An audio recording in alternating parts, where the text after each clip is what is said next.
श्री गीता उपनिषदों का सार है। महाभारत युद्ध के समय रणभूमि में भगवान श्री कृष्ण ने अर्जुन को जो ज्ञान दिया था वह गीता में बताया गया है। गीता में ऐसी बहुत सी बातें हैं जो मनुष्य को जीवन की कई कठिनाइयों को आसान बनाती है। इतना ही नहीं, गीता पढ़ने पर मनुष्य को बहुत सी नई जानकारियां भी मिलती है। साथ ही हर अध्याय के नियमित पाठ का अपना लाभ और महत्व है। भगवान शिव ने देवी पार्वती को गीता के पहले अध्याय के पाठ का महत्व जो बताया है वही यहाँ आपके लिए प्रस्तुत है। लेकिन गीता के पहले अध्याय के महत्व को जानने से पहले जान लीजिए श्रीमद् भगवद गीता के प्रथम अध्याय की खास बातें। गीता के पहले अध्याय का नाम अर्जुन विषाद योग है। इस अध्याय में कुरुक्षेत्र के मैदान में उपस्थित बंधुओं और संबंधियों को सामने देखकर अर्जुन के मन में उठे विषाद और मनस्थिति का वर्णन किया गया है, जिसे संजय धृतराष्ट्र को बताते हैं। गीता प्रथम अध्याय का महत्व। एक समय पार्वती जी ने पूछा है, महादेव जी, किस ज्ञान के बल पर संसार के सब लोग आपको शिव कहकर पूजते हैं? मृगछाला ओढ़े और अपने सभी अंगों में शमशान की विभूति लगाएं, गले में सर्प और नर मुंडों की माला पहने हुए हो, इनमें तो कोई भी पवित्र नहीं, फिर आप किस ज्ञान से पवित्र माने जाते हैं? तब महादेव ने उत्तर दिया कि हे प्रिय, सुनो, मैं गीता ज्ञान को अपने हृदय में धारण करने से पवित्र माना जाता हूँ। इस ज्ञान से मुझे बाहर के कर्म नहीं व्यापते। तब पार्वती जी ने कहा कि हे भगवान, जिस गीता ज्ञान की आप ऐसी स्तुति करते हैं उसके श्रवण करने से कोई कृतार्थ भी हुआ है? महादेव ने उत्तर देते हुए कहा कि इस ज्ञान को सुनकर बहुत से जीव कृतार्थ हुए हैं और आगे भी होंगे।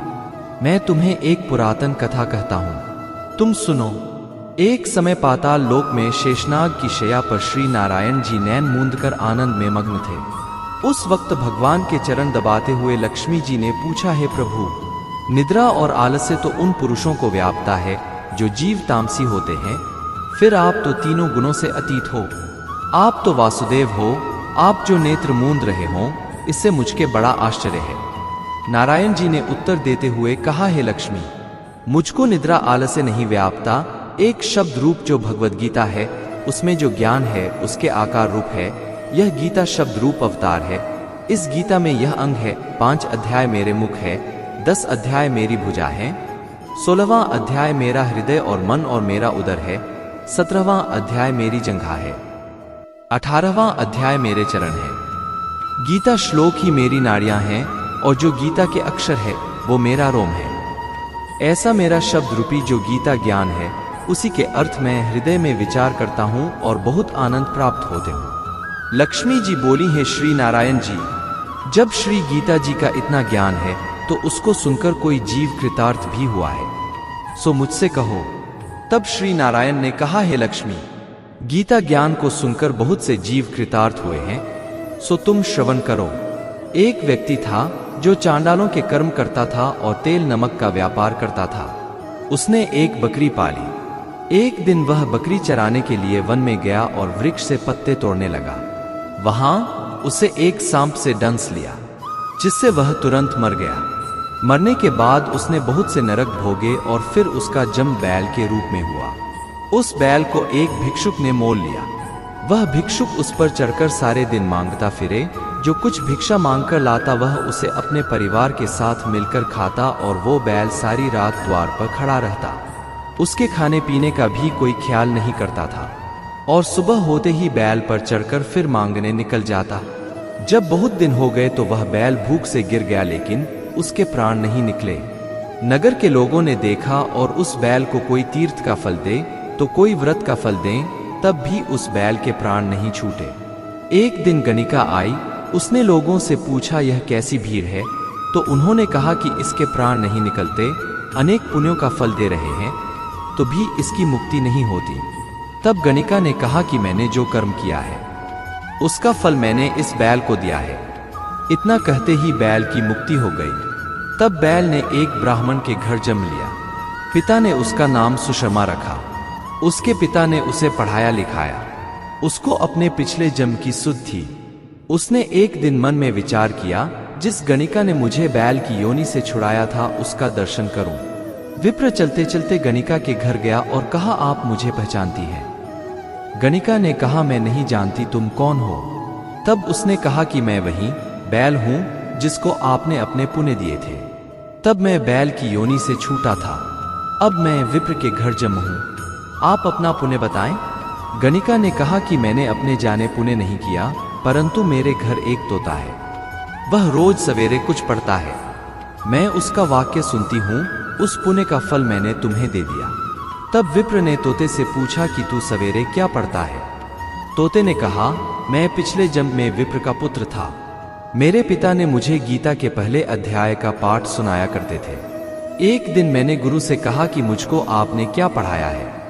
तब गुरुजी ने मुझे शाप दिया कि तू तोता बन जा। इसके बाद से मैं तोता बन गया। एक दिन बहेलिया मुझे पकड़ ले आया और एक विप्र ने मुझे मोल ले लिया। वह विप्र भी अपने पुत्र को गीता का पाठ सिखाता था।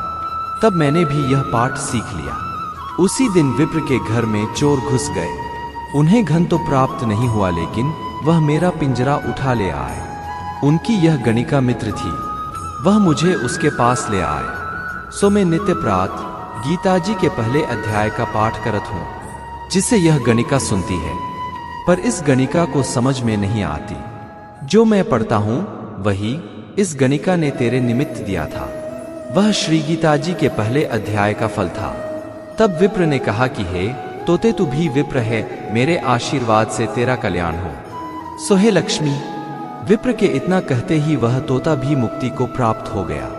तब गणिका ने बुरे कर्म छोड़ भले कर्म ग्रहण किए और नित्य स्नान करके श्री गीता जी के प्रथम अध्याय का पाठ करना शुरू कर दिया, जिससे उसकी भी मुक्ति हो गई। गीता में श्री कृष्ण कहते हैं कि जीवन के सच्चे साथी दो ही हैं, एक अपना किया हुआ कर्म और दूसरा परमात्मा। शेष तो सब यही मिले हैं और यही बिछड़ जाएंगे। श्री कृष्ण कहते हैं कि हमेशा सही के साथ खड़े रहो, भले अकेले ही क्यों ना खड़ा रहना पड़े।